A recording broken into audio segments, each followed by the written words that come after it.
and welcome to Disseminate the Computer Science Research Podcast. As usual, Jack here. Welcome to another installment of our Cutting Edge series, and today we are going to be talking about property-based testing with Harry Goldstein. Harry recently finished his PhD at the University of Pennsylvania, and in the fall he will start as a postdoc at the University of Maryland. Welcome to the show, Harry. Thank you. Great to be here. Great. So I mentioned there that we're going to be talking about property-based testing today. So this work is the reason why I invited you is you have a paper that was published at the International Conference on Software Engineering, and it actually won the Distinguished Best Paper Award. So congratulations for that as well. Thank you. Cool. So before we do talk about that, though, let's learn a little bit more about yourself. So can you tell us how you kind of got interested in research and why property-based testing? Yeah, so I'm interested in research because I've been interested in, I basically wanted to keep doing school for as long as I could keep doing school. I thought I was going to be a software engineer at one point during college, and that was sort of the path I was on. But my undergrad research advisor, Adrian Sampson, who's just fantastic, by the way, suggested that I try to get a PhD, and I'm really glad I did. It's been a really fun process. And then why property-based testing? So my advisor, Benjamin Pierce, was working on this before I got to Penn. My soon-to-be postdoc advisor, Leo Lampropoulos, was doing property-based testing with Benjamin before I got there. And I was originally a little bit resistant to it. I thought, I don't know, is this for me? I want to do type systems. I want to do other more PLE stuff. But I ended up really enjoying working on property-based testing, and it's been really fun and rewarding because there's some cool applications and stuff like that. So yeah, that's my journey. Yeah, I mean, I did the same thing. That's why I did a PhD. I just wanted to stay in school as long as possible and just let's stay away from the real world as long as I can. But that's cool. So yeah, property-based testing then. So we've teased it for long enough. Tell the listeners, what is property-based testing? Yeah, so when you go to test code, if you're a software engineer generally, you're probably going to do some kind of unit testing, and it's probably example-based unit testing. So you write an input and you write an output, and you check that your program actually, when it takes that input, produces the output. This works, but it's kind of time-consuming and error-prone. So it's time-consuming because you have to write down each example that you want to test. And it's error-prone because if you forget examples, you've got nothing checking your work. You've got no way to know that you've covered all the important cases. And so property-based testing takes this idea and kind of generalizes it. Instead of having examples, you have some logical specification. So, for example, if you're trying to do like a sorted list, so you've written your sort function, and the property that you might want to make sure is true is that when I sort any list, the thing I get out is ordered properly. This is a property that works for any input list. So you could take any list, sort it, and check that it's ordered when you get it out. So that's the property part of property-based testing. And then the testing part is we generate lots and lots of random inputs to that property to check that the property's true, or to get confidence that the property is true. So we'll generate lots and lots of lists, an empty list, a list with 5 elements, a list that's in reverse order, all sorts of lists, and check that for each one, the property holds, so the result is ordered. And this technique allows us to basically check higher level specifications a lot more thoroughly than sort of standard example-based unit testing would let you do. Nice, yeah, I can really agree with you on the statement of that. Writing kind of the example-based unit tests is very, very time-consuming. In the day-to-day job, it's like, oh, no, I've got to write all these tests. I've done the fun implementation. I have to test it. I mean, technically, we should probably do that in reverse, right? I should do the tests and then write the implementation. But hey, come on, I mean, that's what they say, yeah. But anyway, cool. That's awesome. So, kind of given that context then, and given that background, what was the goal with your paper? And your paper was called, I don't think I said it at the top of the show, property-based testing in practice. So yeah, what was the elevator pitch for this work? Then what were you trying to achieve with it? Yeah. So this work, my research world is split between programming languages, human computer interaction, and software engineering. I sort of work on all three. And I started off just doing programming languages stuff and, with applications and testing. But I got to a point where I wasn't sure that we were having the kind of impact that we wanted to have. And we also weren't sure exactly where the problems were. The work that Leo had been doing with property-based testing before I got to Penn was focused on property-based testing for proof assistance. And so this was a very different context than software engineering where I was interested. So the idea was basically, let's do some human factors work. Let's get out there, talk to some people who use property-based testing to understand how they use it and what they struggle with when they're using it. Because that's both a good source of new research questions and good justification of research questions that we had already been going after.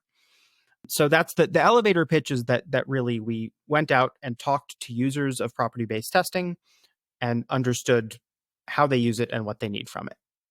Yeah, I love the way that you've kind of got your research kind of crossing those three main areas, and because you've kind of got that sort of, it's quite easy, I guess, to almost do your research if you're kind of quite low level in your own little bubble, and you've kind of away from the real world, but then you lose that kind of impact aspect of it, right? Like, yeah, I can make this tiny thing a little faster or whatever or quicker, but you're losing that sort of connection with, do people actually need this for one? Like, is this even a real problem? So I love the way you've got that kind of a foot across those three camps there. I think that's awesome. Okay, cool. So you kind of went out then, you tried to kind of find out what people were doing with property-based testing and what maybe some interesting future research questions could be. So to do that, you did a study, right? And it's I have it written down here as the Jane Street study. So tell us about the Jane Street study. Yeah. So Jane Street is very supportive of programming languages research in particular. So they've sort of always been on our radar as a company to keep in mind when going out into industry to do studies and things like that. And when we chatted with some folks at Jane Street, by the way, is a financial technology company based in New York. Jane Street was using property-based testing pretty significantly, but they weren't using it everywhere for everything.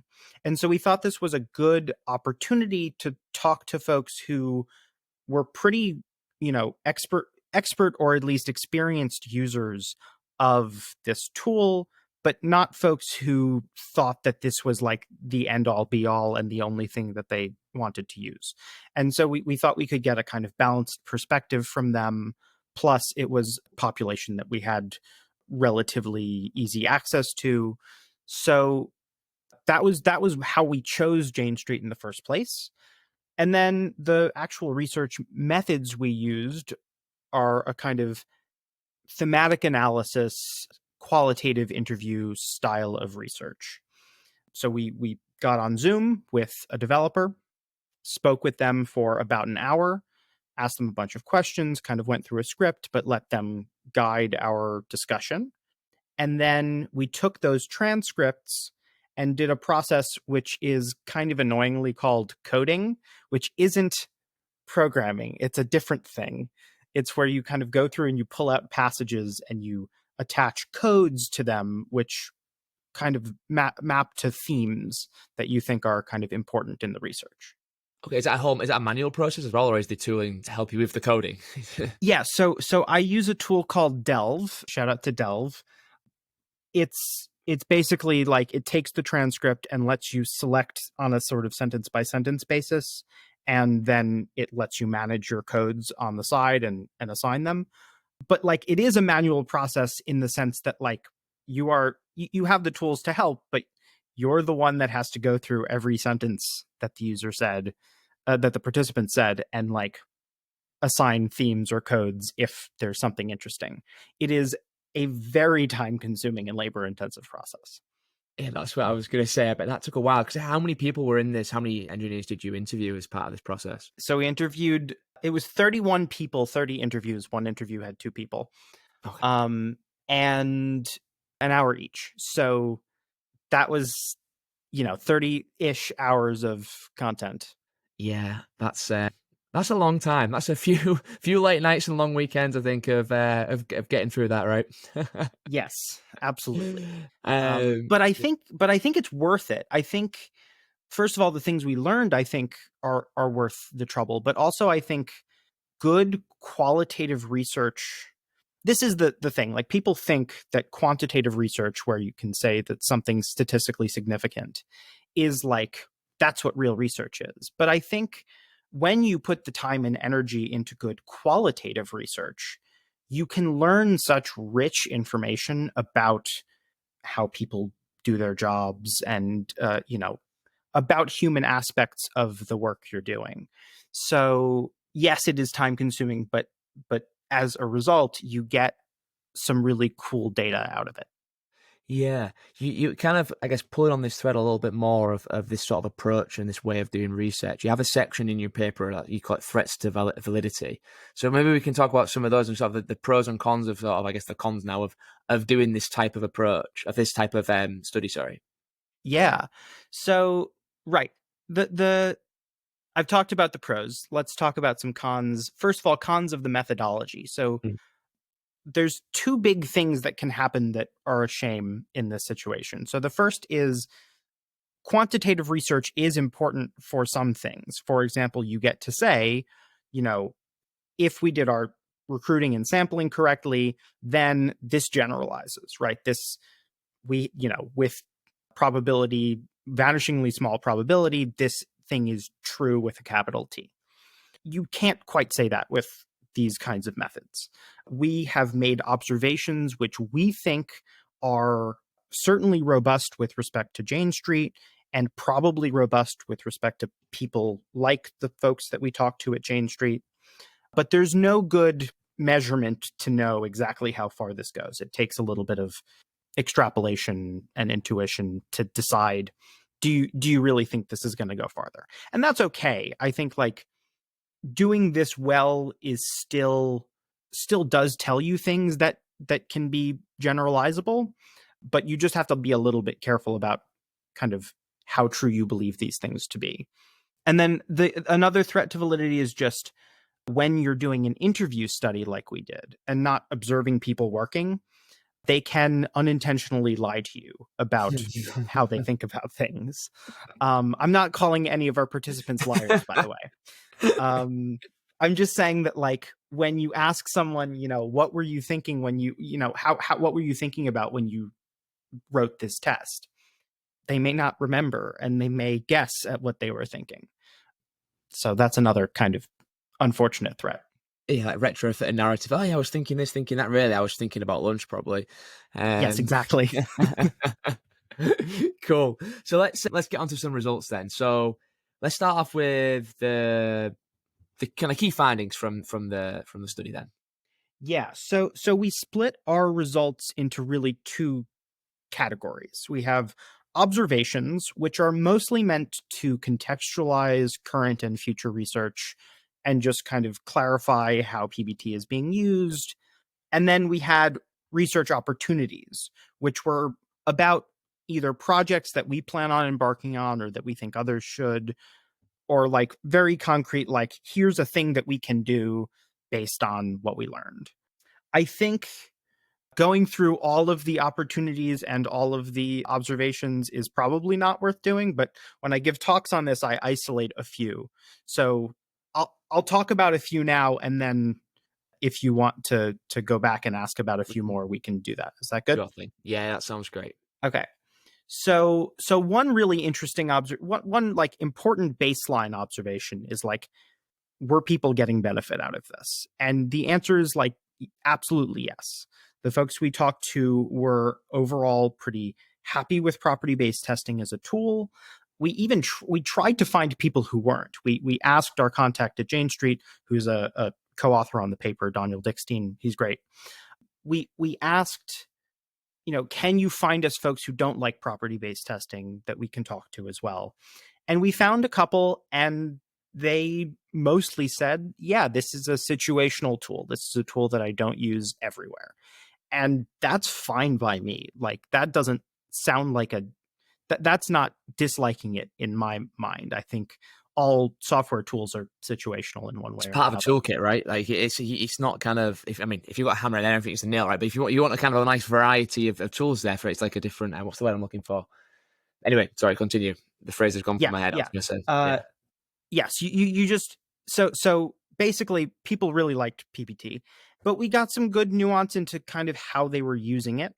So one thing is that they weren't using it everywhere. So you didn't have developers sort of say, okay, I'm done with my code. Now, how do I do property based testing?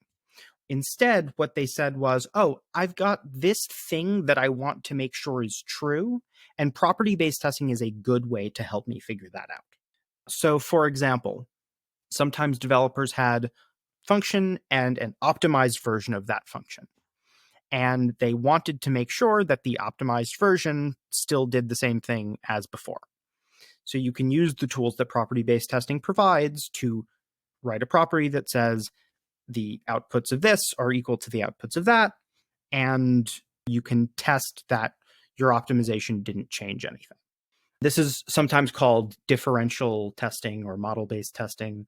The testing literature has been talking about this for a long time. I'm not claiming that property based testing invented it, but the tools that property based testing provide make this easy to apply. So that was one of the kind of situations. There's more that we discuss in the paper of like, just we call them high leverage scenarios. These times when a developer notices something and all of a sudden now they can check this thing that they noticed they wanted to check using PBT. Nice. Well, I have a quick question on the actual context because obviously I work a lot with distributed systems. And do you find that PBT is useful in that scenario, or it's kind of useful more in sort of I'm writing a nice simple application that's I can kind of reason about quite easily in my head. It's the state space isn't as large in the sense of this various different components interacting with each other. So yeah, it is.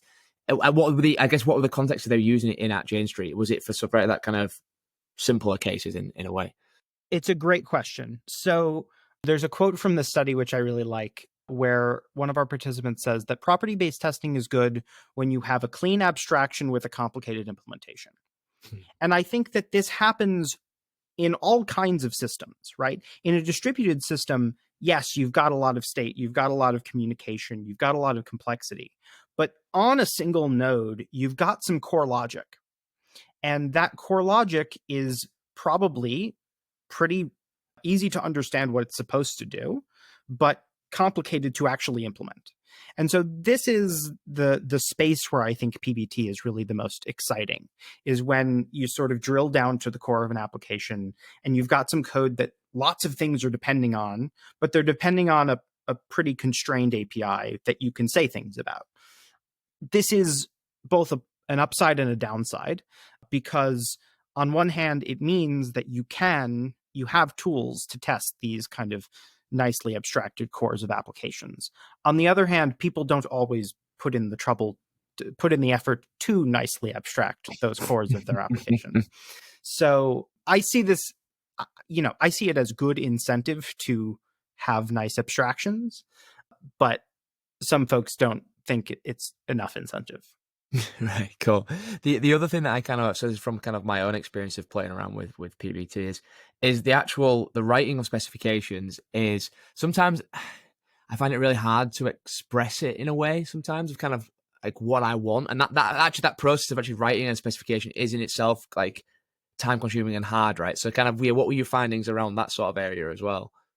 Yeah, so this is kind of gets back to what I was saying about the high leverage scenarios, is that we didn't find so much of Jane Street folks going out of their way to specify some piece of code that they didn't have a specification in mind for. They were using property based testing to test a specification when one was obvious to them. I don't necessarily think this is a good thing. I think that we should have, and I'm thinking about working on better tools to help developers come up with specifications when they want a specification for their code. But I think that it's a really hard problem because first of all, just coming up with the specification is hard, but also the specification is really a core part of like the trusted computing base of an application, they call it, like the part that we really need to believe in. Because if your specification's wrong, then all bets are off, Yeah. right? You really need that to be right. And so we can't do things, or folks might try, but I don't really love the idea of like, make ChatGPT give me a specification. Like, even if that worked some of the time, I don't buy it. I don't buy that it's robust enough. And so, yeah. Yeah, on that, I can never remember which way around the false negatives and false positives are. But either way, you don't want one of them at all. You want it to be 100% like correct. And yeah, but Exactly. cool. Let's talk about the other kind of another key component of PBT and the test generation, the generation of test data. There we go. Yes. Yes. So tell us what you found out about that, and yeah, what did the Jane Street folks? How did they find that part of PBT? Yeah, so this is what I have worked on most on the kind of PL side of my PhD. And I think the thing we found, which I don't think is terribly surprising, but is kind of important to know, is that at the point when developers are trying to apply PBT, they don't have the time or energy to think about the generators. They write their spec. That was maybe hard and took a lot of thought. And now they want to test the spec. They want to just do the thing. But in property-based testing, you do need to be a little bit careful about how you do that random generation. Because suppose, so that the sorting property I gave you before, that one's fine. But maybe you have one that says, if I have a sorted list and I insert using, kind of insertion sort function, if I insert an element into that list, then the new list is also sorted. Well, in order to test that, you need sorted lists. You need to start with a sorted list in the first place. And coming up with a generator of only sorted lists is kind of tricky. So this is kind of a known problem in property-based testing, but the developers that we spoke with kind of reiterated, like, when I'm in those situations, it's tricky. It's tricky to take the time and energy to step away from what I consider the testing process and like write this extra infrastructure. Yeah, I just there's a quote in there in this section of the paper that made me laugh when I first read it. Do you know which one I'm going to say? I think I do. Yeah. Anyway, it's got some little stars, asterisks in the word. Yes. Yeah. Yes. Yeah. So this is the PPX quick check. So it's on page for the interested listener. Oh, there's not the page numbers. Is what I say it there. It's on page 7, I believe. First paragraph. Yeah. I don't know if I say the word out loud, maybe I have to. I can't click PG on the podcast anymore. So maybe I don't want to get silly. I don't want to say it, but like it says fucking amazing there. Yeah. Anyway, yeah. We're all adults, So we can say the naughty words. I love that quote. I think, yes. So to give a little bit more background on sort of what happened there. So there is, so when you want a generator and you have a type of a data type for the thing you want to generate, there's a PPX, a kind of macro in OCaml, which will just give you a generator for things of that type. And this means the developer doesn't have to think at all about the generator. They just get one for free. And one of the participants said, yeah, that it was effing amazing. And I'm so proud that I got that past my co-authors. I was like a little bit worried that they were going to veto it, but they didn't. And none of the reviewers said anything. And I just thought it was great. I do have to say, though, there is one thing that isn't effing amazing about these things, which is that in the case that I said before about if there's kind of a precondition of the property, if the property says, if a list is sorted, then something, those PPXs don't take that into account. And so if you're not careful, you can generate a million lists, but only 10% of them are going to be sorted. And that 10% is going to be probably very short, right? Because it's easier for a short list to be sorted by accident.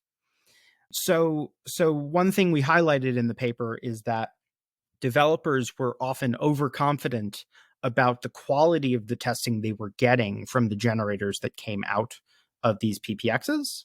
And I think this is a big problem when it comes to evaluating and understanding the kind of impact of a test suite with property-based testing, because it really, really depends on the performance of the generator.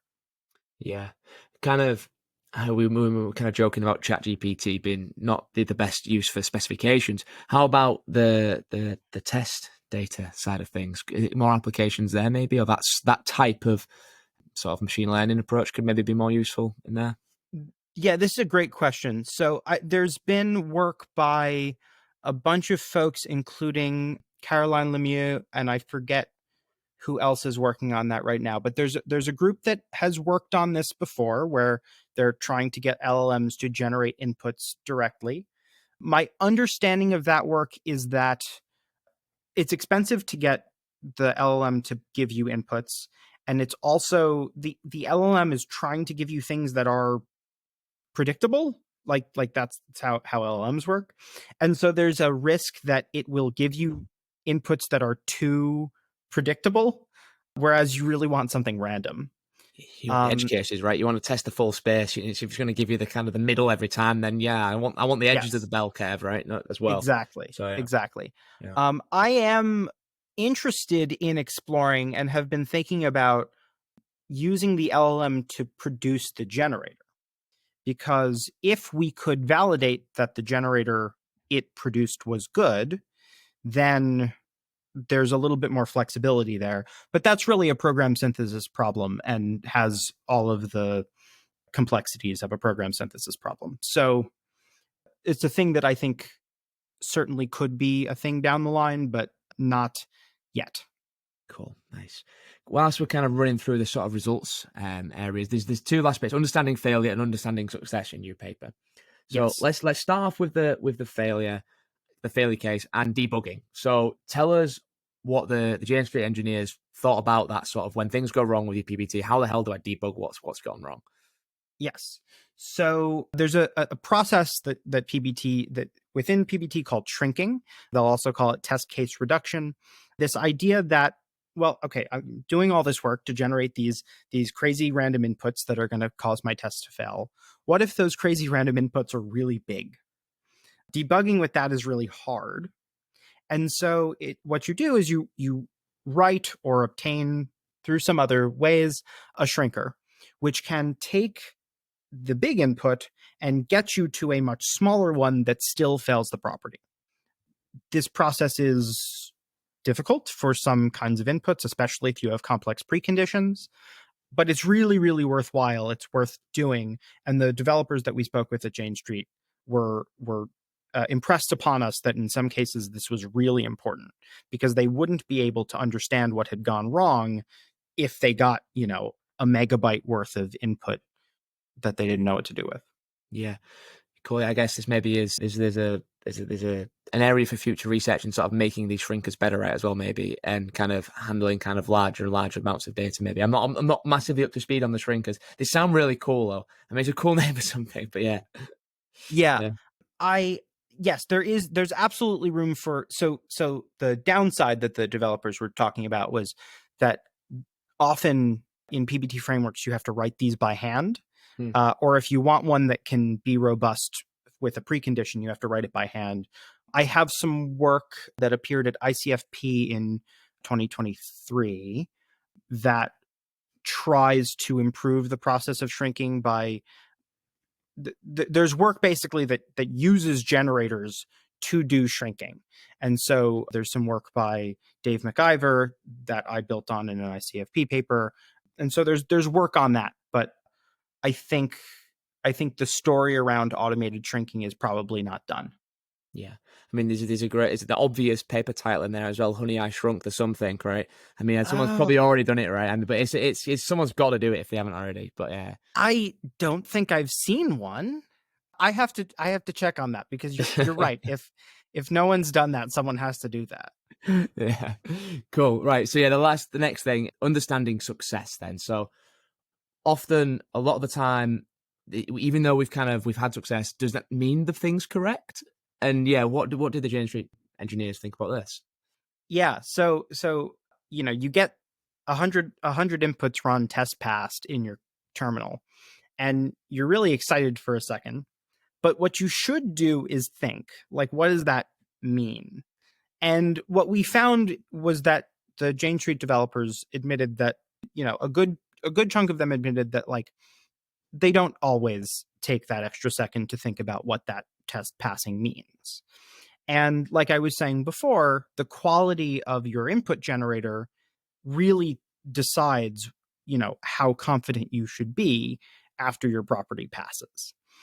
And there were some unfortunate cases that we heard about where, bugs made it into production because the developer saw, okay, 100 tests pass, I'm happy, and didn't realize that their generator was missing an important part of the input space, of the input distribution. So there is, I think, some really good room, which there's room for work, which I have been exploring on helping developers to evaluate once they've done their testing, like how well did that actually go, and helping them kind of visualize the input space that they're actually testing with. Yeah, there's something kind of obviously it's related to this sort of line of work, I believe, around verifying isolation levels in databases, and it being and having it's kind of I'm not exactly sure. It's very related to property based testing. Essentially, you want some like I want this isolation level to hold, and you fire a transaction history at it, and then you say, okay, yeah, did it pass or did it violate? Did I see this anomaly?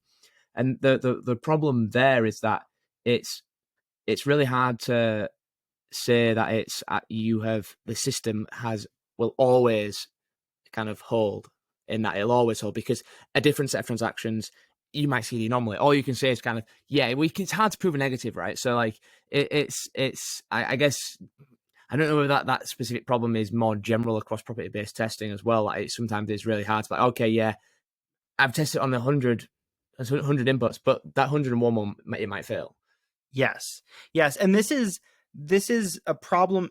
People will always ask, like, is it possible to get an estimate of how likely of how likely there's still a bug given that you've done your testing?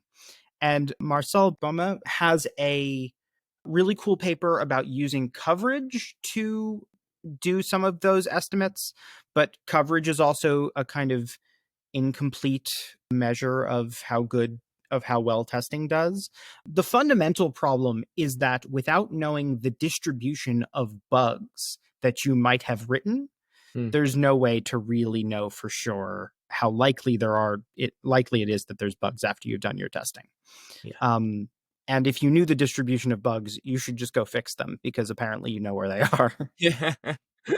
Yeah, but definitely compared to sort of like the example-based unit tests, like you have a lot more confidence with this approach, even though if you can't still have 100% confidence, right? But Yes, it's yes, always good to never be 100% confident in most things, right?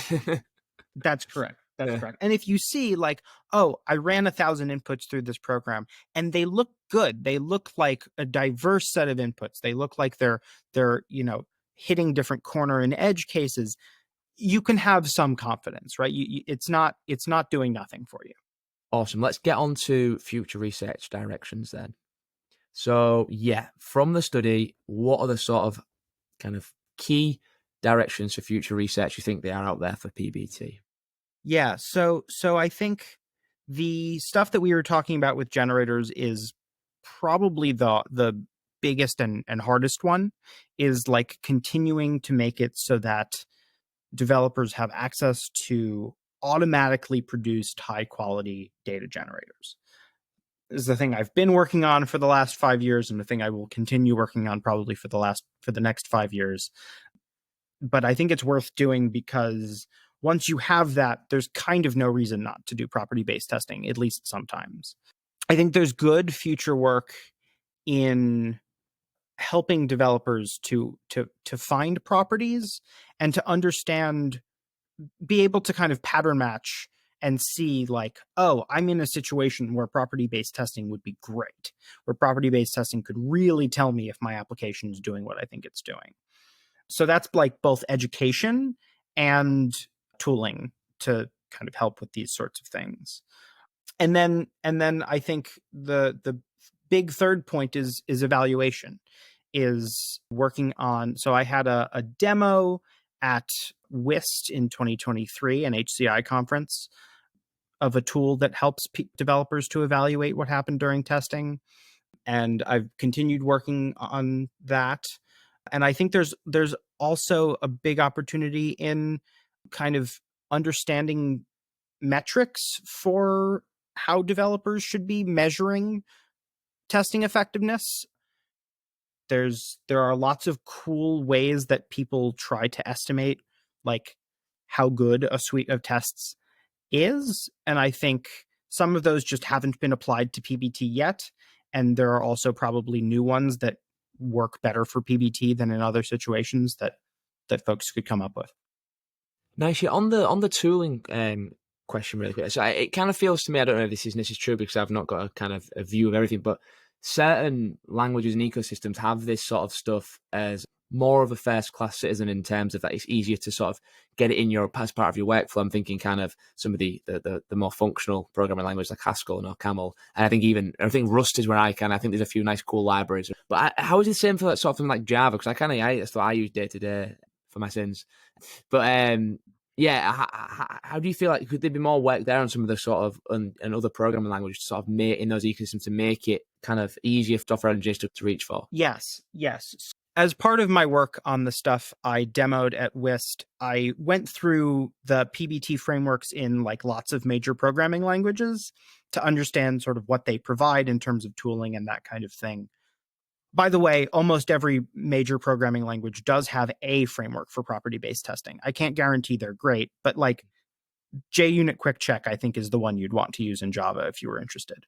The problem is that because they're so inconsistent and because they're implemented in sort of different styles, some just try to clone Quick Check from Haskell, which is like the original property-based testing framework. Some try to do other things. But because of this inconsistency, it is hard to guess for a particular language, like how good the PBT support will be.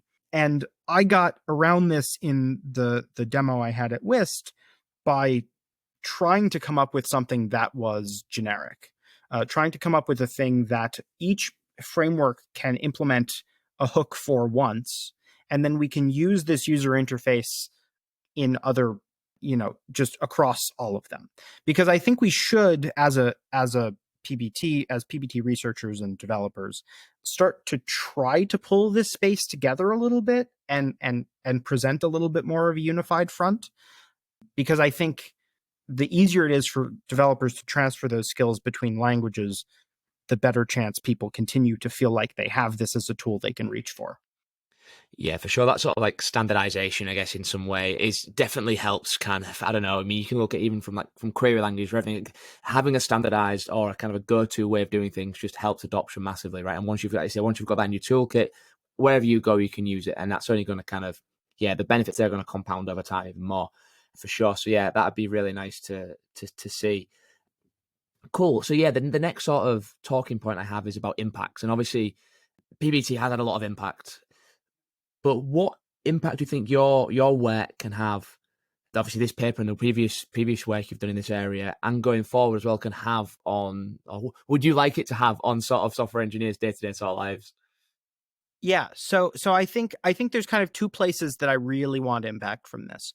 One is getting the word out about property-based testing, getting more people, making more people aware of it, and giving people better recipes for how they might be able to use it in their development workflow. So the high leverage scenarios are one thing, and just kind of understanding the benefits and drawbacks of property-based testing, I think, will help people make better decisions about how and when to incorporate it into their workflows.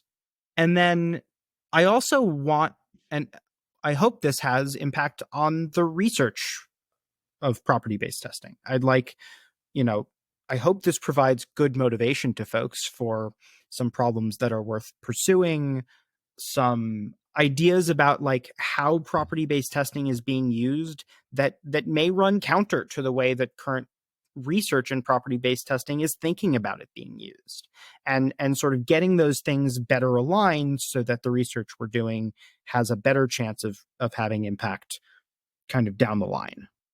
Would you think there'll be a sort of a this sort of study again in maybe 5-10 years time, and to see, or some type of study like this, to sort of see how the adoption's kind of going, or some sort of, what's the word I'm looking for, some epidemiological study of kind of the spread of PBT throughout the industry. Maybe, I don't know.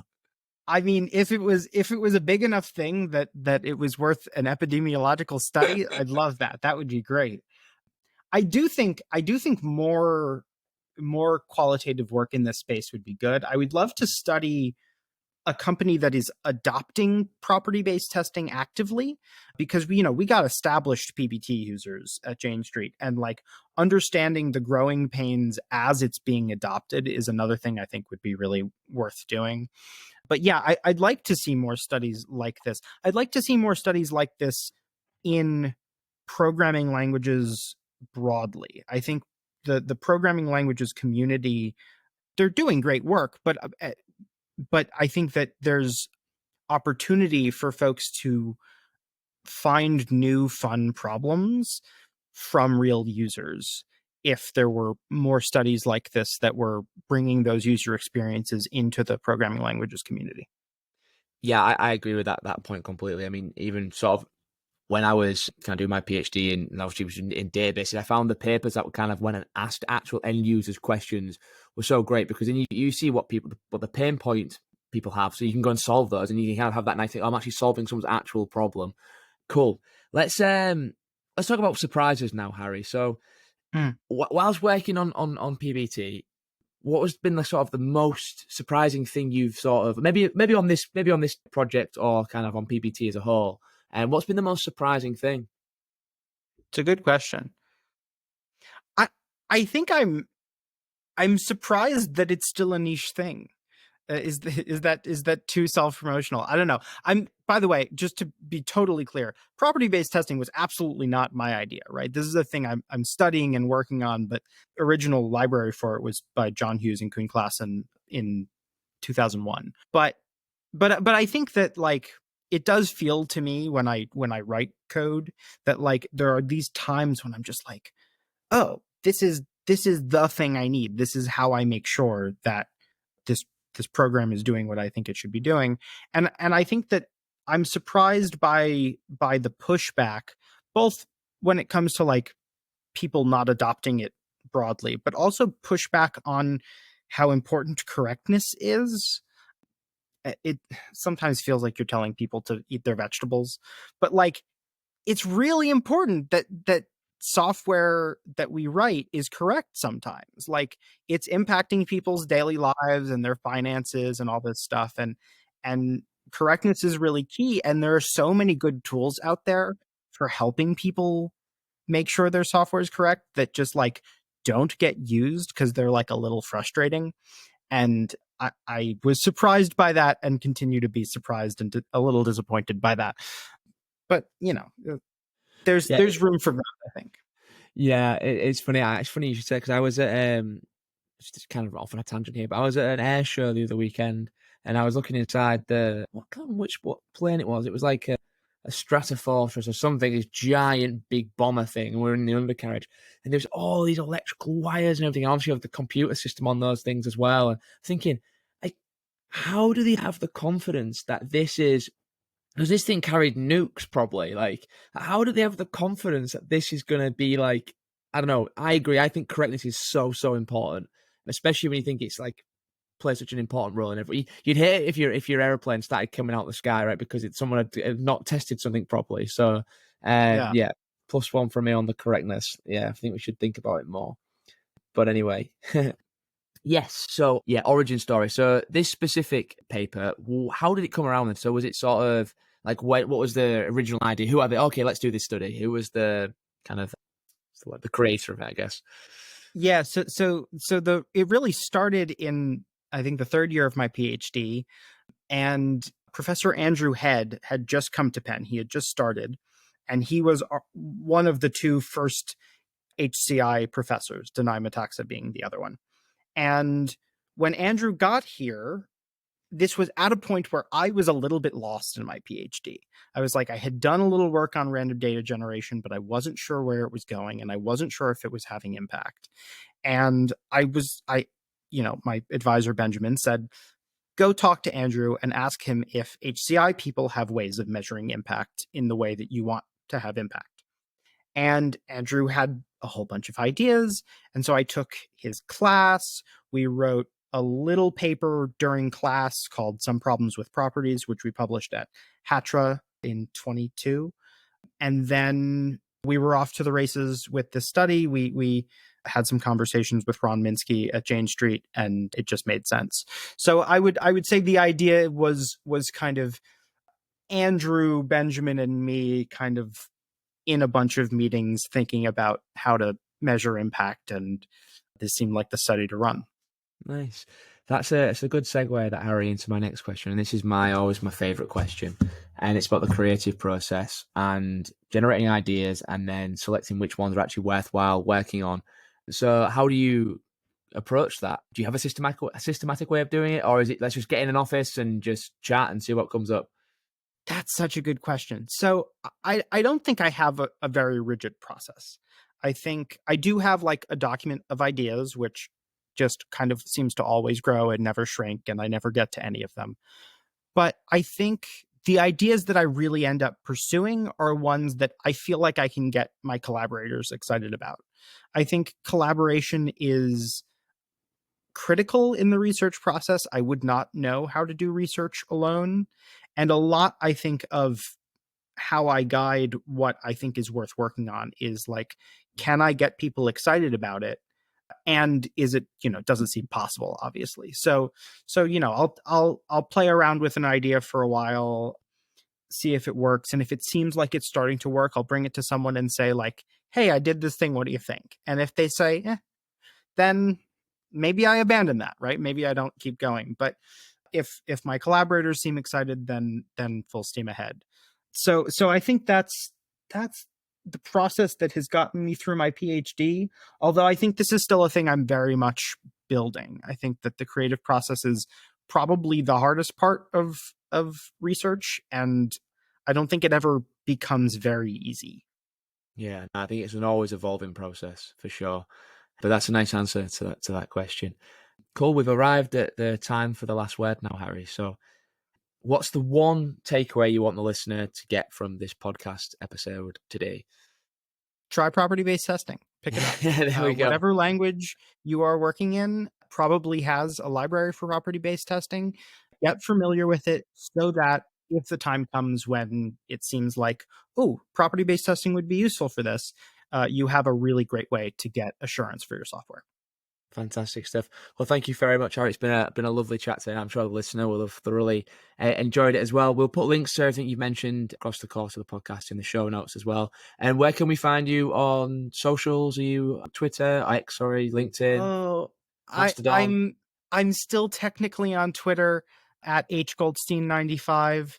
I'm also like theoretically on Mastodon, which is at Harrison Goldstein. Me at Harrison Goldstein with a dot before the IN. My website is the main place to reach me, which is my name, Harrison Goldstein, but with a dot before the IN. And if I'm allowed a little shameless plug, I will be on the faculty job market in the fall. So if folks are looking for tenure track faculty that does PL, HCI, and or software engineering, please get in touch. Awesome stuff. Great. We'll leave it there. And we'll see you all next time for some more awesome computer science research.